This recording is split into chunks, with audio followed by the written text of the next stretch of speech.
मी नाही परत घेऊ शकत आहे. नकोय बाबा ती नोटीस. इथे सही करा. बाबा नका करू प्लीज. बाबा ऐका माझं. बाबा नका ना करू. आई सांग ना त्यांना प्लीज नका करू बाबा. अक्षू. बाबा प्लीज. बाबा नका ना करू सही प्लीज बाबा. अक्षू.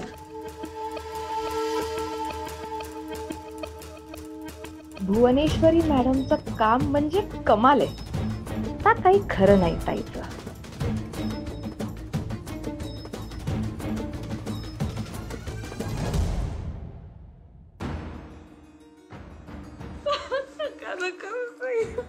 आई अगं ताईला काय झालंय? एवढी रडते काय ती? अधिपती जिजू काही बोलले का परत एकदा? आणि आपण मी ॲडव्होकेट माने. ॲडव्होकेट कोणाचे? अधिपती सूर्यवंशी क्लायंट आहेत माझे. सॉरी पण मग तुम्ही इथे का आहात? नोटीस सर्व करायला आलो होतो. कुठली? डिवोर्सची. Divorce notice? हो दिली आहे मी नोटीस. माझं काम झालंय, मी निघतो.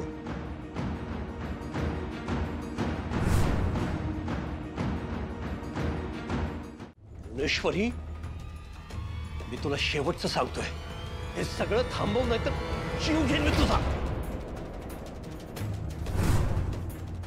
थांबा.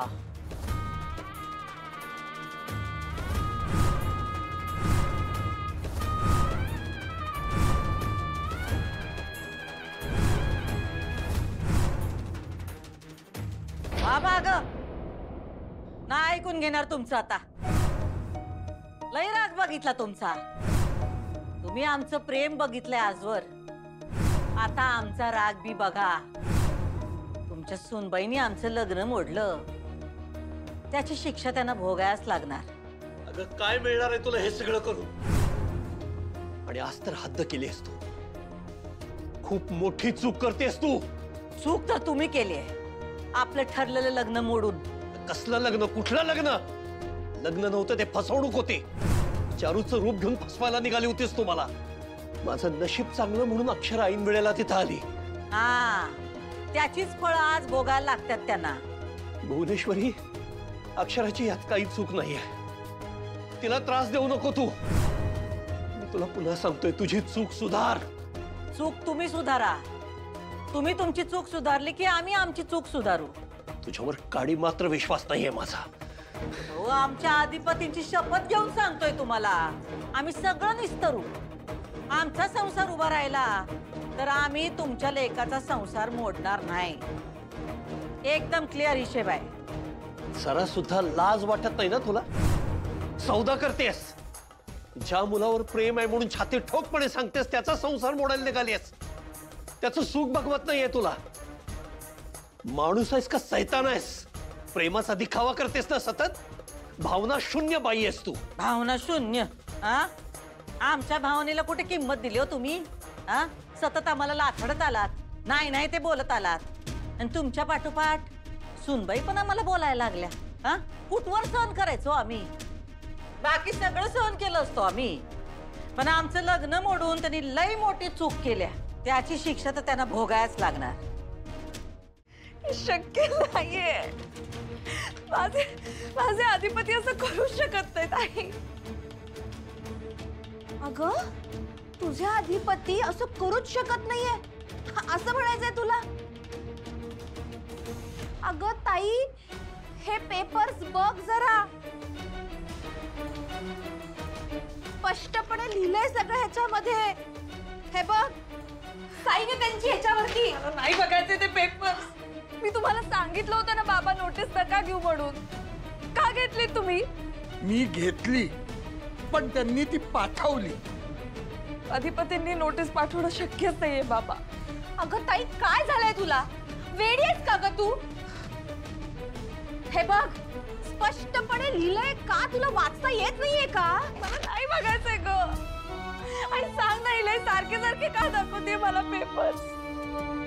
ताई, ह्या सगळ्याकडे पाठ फिरवून सत्य बदलणार नाहीये. हे सत्य नाहीये इरा.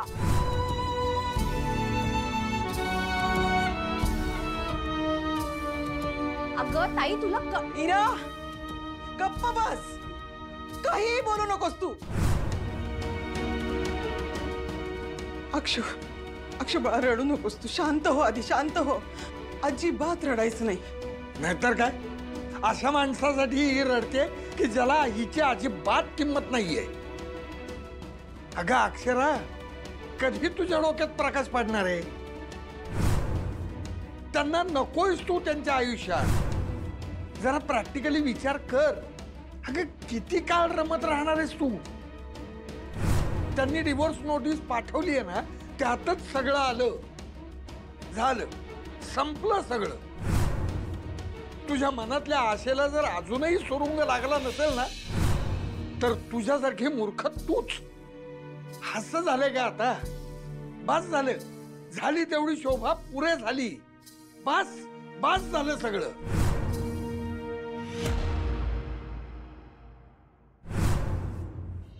झाली तेवढी शोभा पुरे झाली. बस बस झालं सगळं. सगळं नाही संपलंय. असं लग्न नाही मोडू शकत. अगं ते मोडलंय त्यांनी ऑलरेडी. नाही मोडलंय बाबा. हे सगळं मला मान्य नाहीये. अगं पण हे पेपर, माझा नाहीये विश्वास या कागदांवर. कागद आहेत हे. माझं आणि अधिपतीचं प्रेम आहे एकमेकांवर. आमचं मनाचं नातं आहे. 7 जन्मांची साथ द्यायचे आम्ही वचन दिले एकमेकांना. आम्ही देणारच आहात एकमेकांना.